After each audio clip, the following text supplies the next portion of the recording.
Hey guys, MCU Clutch here with another figure review. Next up is the threezero, the DLX Marvel Studios, the Infinity Saga from Avengers Endgame. Here we have the Iron Man Mark 85. I absolutely love the threezero DLX line of Marvel figures. My previous DLX review was the Mark 4. That's going to drive me crazy. The Mark 4 and the Mark 6. I have gotten my replacements from Big Bad Toy Store as they had lighting issues with the chest pieces. And I forget one of them. I think the Mark 4 had issues with the light up feature in the head.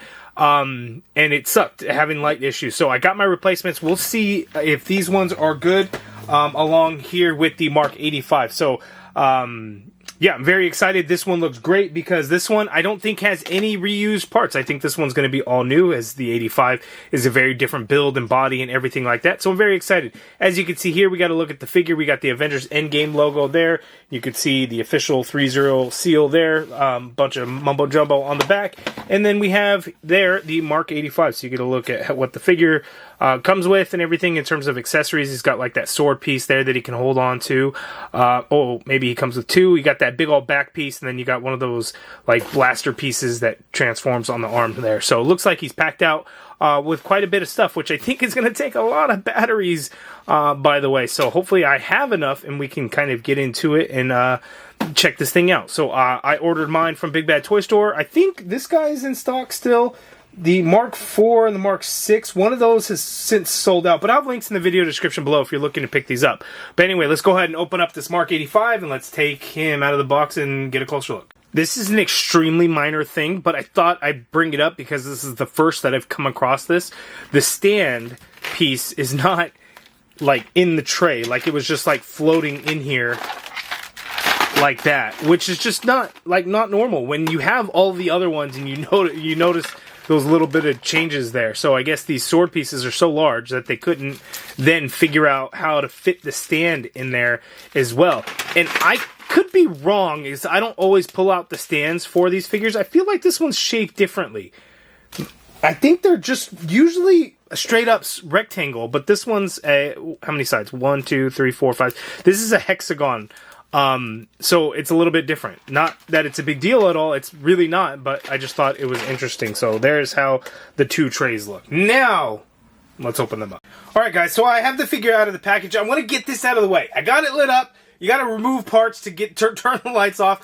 I don't want to have to deal with the hassle of it. So here we have the lights on. Now, the lights, depending on the situation, like here, through the camera and everything, I have to have lights on so you guys can see how the light up features look, and they look very not bright, right?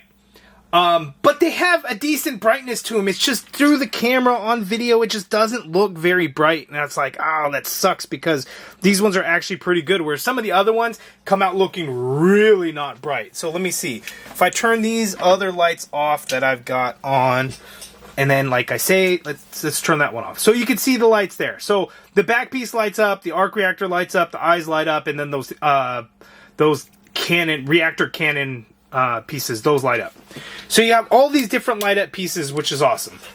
And these all work. Plus, I got good news. I got some really good news. My Mark 4, my Mark 6, oh shoot, I forgot to turn the lights on. They all light up. So I push the arc reactor buttons, and they light. Oh, let's see, I got the bright lights back on. Let me see.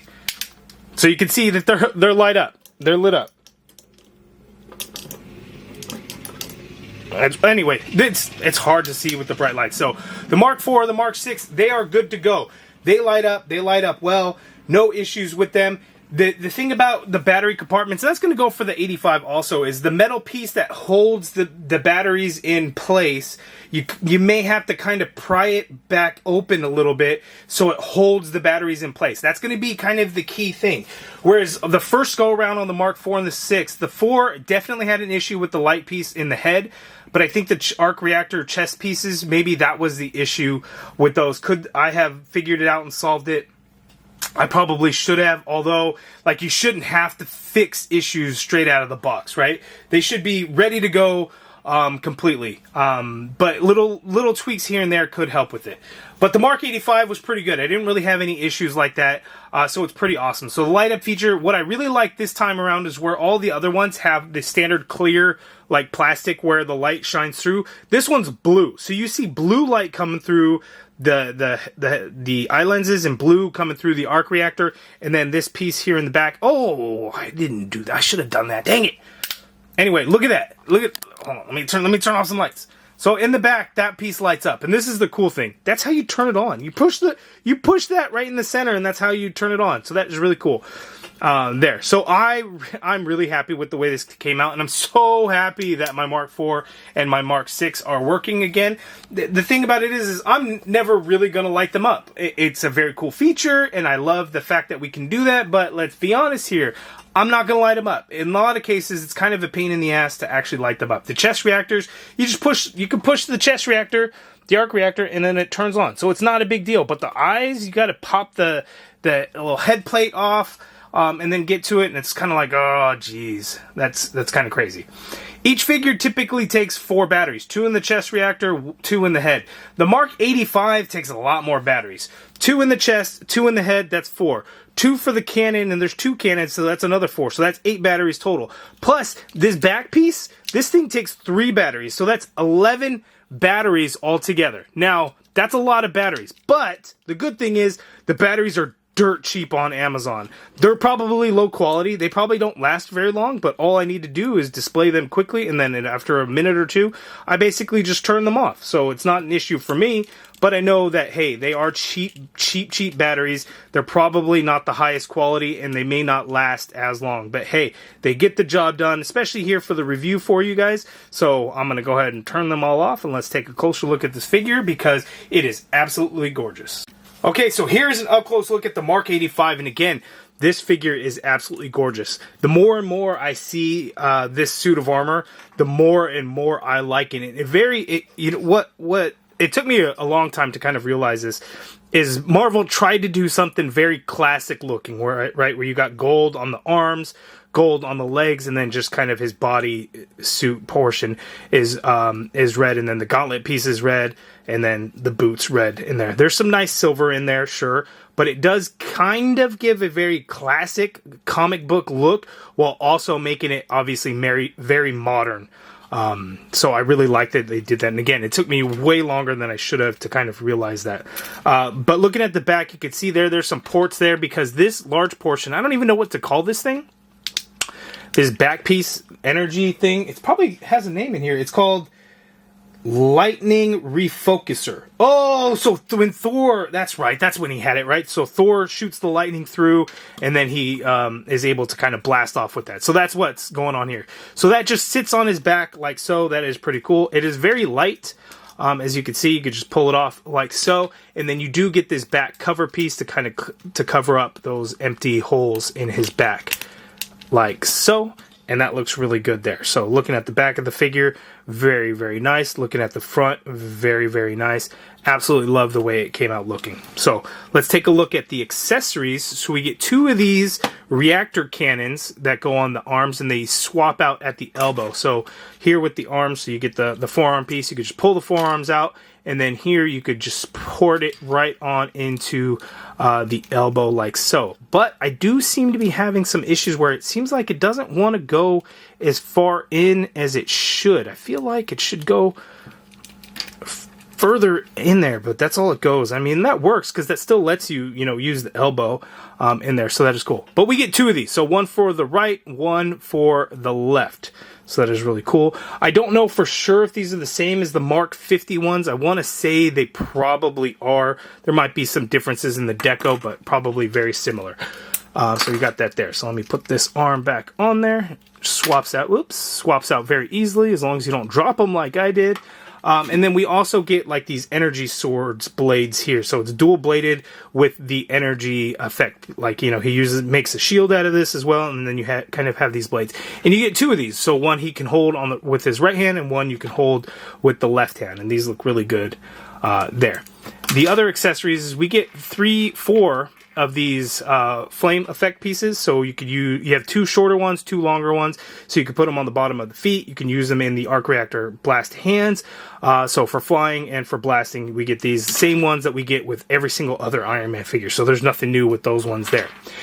In terms of hands, we get 4 extra sets of hands for each side. So you got 2 hands that are basically kind of the same. One that's a little bit wider open there, and then this one not quite as much, but you could see here you don't have any silver paint there in that repulsor, the hand repulsor, because that is where you would port in like one of these effect pieces. So you could port that in, and then you could either use this for flying poses or for blasting there. So we get these set of hands, right and the left, then the right and the left for the open hand. There we get a right and left relaxed hand here, and then you also have grip hands here. Obviously the grip hands are going to be for this sword piece, so you could slip the hand in there and then he can hold on to these swords. So you get 2 of those grip hands, of course. So whoops, that went flying. So those are the accessories for Iron Man. Let's go ahead and get right into the articulation. And if you haven't seen any of my reviews for these figures before, you may be very surprised at how well these things can move. Okay, so the articulation. The head and neck are on 2 separate ball joint pieces. So looking up to get into flight poses that much. I wish it were a little bit more. That is a little bit lacking. But looking down, he can look down that much, and I think that's pretty good there. You can do some good pivot along with the neck and the head sculpt in there, and you can swivel side to side that much as well. You have the shoulder armor piece, so if you get that shoulder out, you can then get the arm to go straight on out. You can do a full rotation in that arm as well. You do have a little bit of a butterfly, which does allow you to kind of go up and down with the arm there and come out a little bit. And then you can't really go back, but you can kind of get that arm to come out. So that is good there. So you want to be careful with this. These will pop off, and you could just clip them right back on. So just a heads up on that. So you have to, move that around as needed. Very stiff upper bicep swivel in there, but you can swivel it around. You get a double jointed elbow, gives you that much bend at the elbow, so quite nice there. The wrists are just on a ball peg, so you can swivel around and get a little bit of hinge, not a huge amount of hinge, but with those repulsor-like hands, you can see the way they designed the wrist is already stuck. It already sticks out there. So we got that going on there. The upper diaphragm, you can swivel there at the top. Most of the figures would actually pop up from there because that's where you would replace the batteries. But on the Mark 85, you actually replace the battery. You just pull this cover off, and then that's where you have to press the button in there for the arc reactor. Whereas the other ones, you would typically just press the reactor to turn them on, but not this guy. It is a little bit different. So you get a little bit of a swivel in there. And then crunching forward, you can crunch forward that much there. You can see there's a couple of different moving parts in his back to be able to get him to crunch forward that much there. So that is pretty good. With that, you can't really get the figure to lean back. I mean, he is in a suit of armor. He's not really going to be able to lean back anyway. So just a heads up on that. You have a drop down leg feature. So you can pull the leg down that much there, and what happens is that allows you to move the leg, kick up, and then here you get this front leg piece, so you can open that up, which will allow you to kick that leg forward there, because otherwise this piece would hit that piece, and it's not really going to work out. So you just kind of have to move this around, and you can kind of, be able to do the leg there. And doing so can also get you to get that leg to go back quite a bit. You got a thigh swivel in there. Double jointed knee gives you that much bend there at the knee, which is quite nice. The foot is on a ball joint, so you can swivel around a little bit, not a huge amount of swivel. You can hinge down only a little bit. You can hinge up only a little bit, and you have toe articulation in there. Peg holes at the bottom of the feet, which will let you use these blast effects, again, for your flight posing. There. So as you can see, pretty good articulation. Typically, these guys could even get into some really good superhero landing poses, so I'm going to go ahead and try that now. Okay, so here I got him into the superhero landing pose. Let me see with my lights. For some reason, everything's looking really dark for me. But yeah, I think that looks okay. I wish there was a little bit more movement in the neck to get him to look out a little bit more, but you can do a pretty good superhero landing pose. At first I was thinking, I don't know if it's that good, but I think it did come out pretty good. I was like, let me do one with the Mark IV, and I'm like, the Mark IV looks bad. I didn't really do a good job there, but I think with the Mark 85, I think that works. I think that looks pretty good. It just, again, I wish I had a little bit more neck movement, and I think it would come out looking a little bit better. Okay, one thing I forgot to show you guys here in the articulation is he actually does get a little bit of tilt. So you could tilt a little bit to his right there, and then you could tilt a little... Hold on, this one's a little bit more stiff. You could tilt to the little bit to his left there. And people have asked me before if we could put, like, a Tony Stark RDJ head on these guys, and I don't really think you can. And I guess the head situation and how any of them are going to work really aren't going to work. But we have like the Robert Downey Jr. head from Marvel Legends that was a little bit oversized. That's not going to fit over the neck. So unfortunately that does not work. Now if somebody wants to Dremel some out, they would be welcome to. And I think size wise that would probably look pretty good. And like there, he just has a really long neck if you look at it that way. And it's not terrible, but it doesn't quite work. Okay, and one of the reasons why I love these figures is, you know, we don't have a lot of options, right? You basically have Marvel Legends, or you got like Hot Toys or something in a 1/6 scale. But in terms of the thing is, the threezero figures, say they're 1/12 scale. Obviously here next to a Marvel Legends, you could see that threezero tends to actually be more of a 7-inch scale. So size-wise, not really good. But detail-wise, threezero can just do a whole lot more because you're at a premium figure that's 4 times the cost of a Marvel Legends. You know, these guys are, you know, base $99.99. I think this guy's actually like $114.99 on Big Bad Toy Store. I think tariffs, you know, affecting the final price, but like the Midas figure and the Hot Rod figure, the pre-order price went back down to $99.99 because that's the pre-tariff price through Big Bad. But they're just so much better figures, and when you get the light features to work and everything, is just so nice. And so much better because these things are like mini Hot Toys. If you guys, you know, Hot Toys are the 1/6 scale figures. These in a close to a 1/12 scale, I guess it'd be more of a 1/10 scale. They're just so detailed and everything. And these threezero figures, there's die cast and there's plastic in here. I don't know exactly what parts are die cast and everything like that. I mean, if you open up, there's like a metal rod and stuff that holds like the upper torsos together. Except I don't know about this guy. I don't think this torso comes off on this one, but the other ones do. But they're just so well detailed, so well painted, and the accessories are pretty cool. While they're fairly limited and we only get like hands and stuff like that, this guy, you know, having the 2 repulsor cannons and having this lightning, what did they call it? Lightning refocuser is pretty cool. And you get the bladed swords and everything like that. It's a whole lot of fun, for sure. Okay, so doing another comparison, here we have the Mark 50, which is the Avengers Infinity War suit. So we have the suit prior to the Avengers Endgame, which is here with the Mark 85. And I thought maybe there would be a lot more pieces or some pieces that were shared between the two. But honestly, it looks like this guy is 100% new. Whereas some of the other ones, we see a lot of repaints. Like the Midas figure, the Hot Rod figure, those are essentially complete repaints of each other. No, wait, maybe not of each other, but of another figure for sure. And again, I was told by threezero at San Diego Comic-Con, like, hey, we're not going to be doing any more Marvel figures. And then they, you know, pre-order for Midas, pre-order for Hot Rod.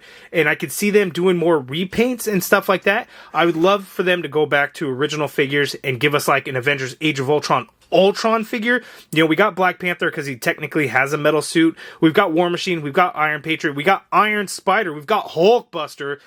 Give us an Ultron, right? Like, how awesome would it be to get a Ultron in the DLX line with die-cast parts, brightest silver you can possibly imagine, not quite chrome, and then some light-up features with red lights. Oh, it would just be absolutely amazing. threezero would absolutely kill it, but I don't know. I mean, if you guys like these figures, keep supporting the line. Buy them if you want them, if you like them, if you can afford them, whatever the case may be. But hopefully there's enough people collecting the line that they would see that, hey, we need to continue this line. Maybe an Ultron would be the way to do it. I think if they did an Ultron figure and they did it well, and of course, let's face it, they would do it well, maybe that would bring in more collectors or more of a Legends collectors to say, man, I need a really good Ultron in my collection. Let me get that thing. I don't know. You guys let me know. Am I crazy to think that? I don't think I'm too crazy. I think it would be amazing if they did. And then, of course, here, let me bring these back in. The Mark IV, the Mark VI, as these are the most recent figures to release by threezero. We've had some reissues like the Hulkbuster and things like that. The Mark 43 should be getting released, I think, soon. And the Mark VII from Avengers hopefully will be coming soon as well. I'm excited for those. I'm excited for all these figures. I absolutely love the line. I have, at this point, basically everyone that's released so far, with the exception of the 43, because I'm waiting. The 42, 43, because I'm waiting for the reissue to hit Big Bad to get that. But you guys, let me know what you guys think of the line. I absolutely love the line. Mark 85 may be my favorite. Like, the Mark 50 is absolutely beautiful because of that deep red in there. Just looks gorgeous. But something about the 85 just looks really good, and it's probably going to be my favorite. And I've probably said that with every figure that I've released, with the exception of the 4 and 6. I definitely didn't say that for those. Not that they're bad, but they're not nearly as good. The Mark 85, a top-notch figure for sure. You guys let me know down in the comments below, what do you think of the Mark 85? Do you have it? Do you collect the line? Give me all your guys' thoughts in the comments below. If you guys like this video, please do me a favor, hit that thumbs up button, subscribe if you haven't already done so. If you're interested in picking up any of these figures from the threezero DLX line, I'll have links in the video description below to Big Bad Toy Store where you can pick it up. A lot of them are in stock. Some of them, unfortunately, have sold out, but make sure to check out bigbadtoystore.com. And thank you for watching.